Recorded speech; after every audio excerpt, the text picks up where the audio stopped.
Hello everyone and welcome back to another video from Crazy Gamer. In this video, I'm going to show you how to get an apparel ticket on the Blockman GO game. So let's get started right away.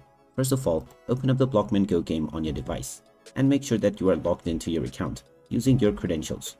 After logging in, you will be taken into the home page from which you can start enjoying various different games. Now, if you wish to get an apparel pass for your game, then in order to do this, just tap on the plus icon at the top left corner where it shows an apparel ticket.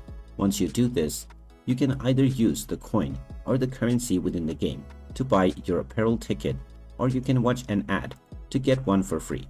Choose either one of these options, and after watching your ad, you will get a free apparel ticket right away. Tap on the confirm button, and now your free ticket has been added to your account right away. And there you have it. That is how easy it is to get a free apparel ticket on the Blockman GO game. If you find this video helpful, make sure you hit that like button and subscribe to our channel if you haven't done so already. Also ring that notification bell to never miss another update from us. Thank you for watching, and I will see you again in the next video.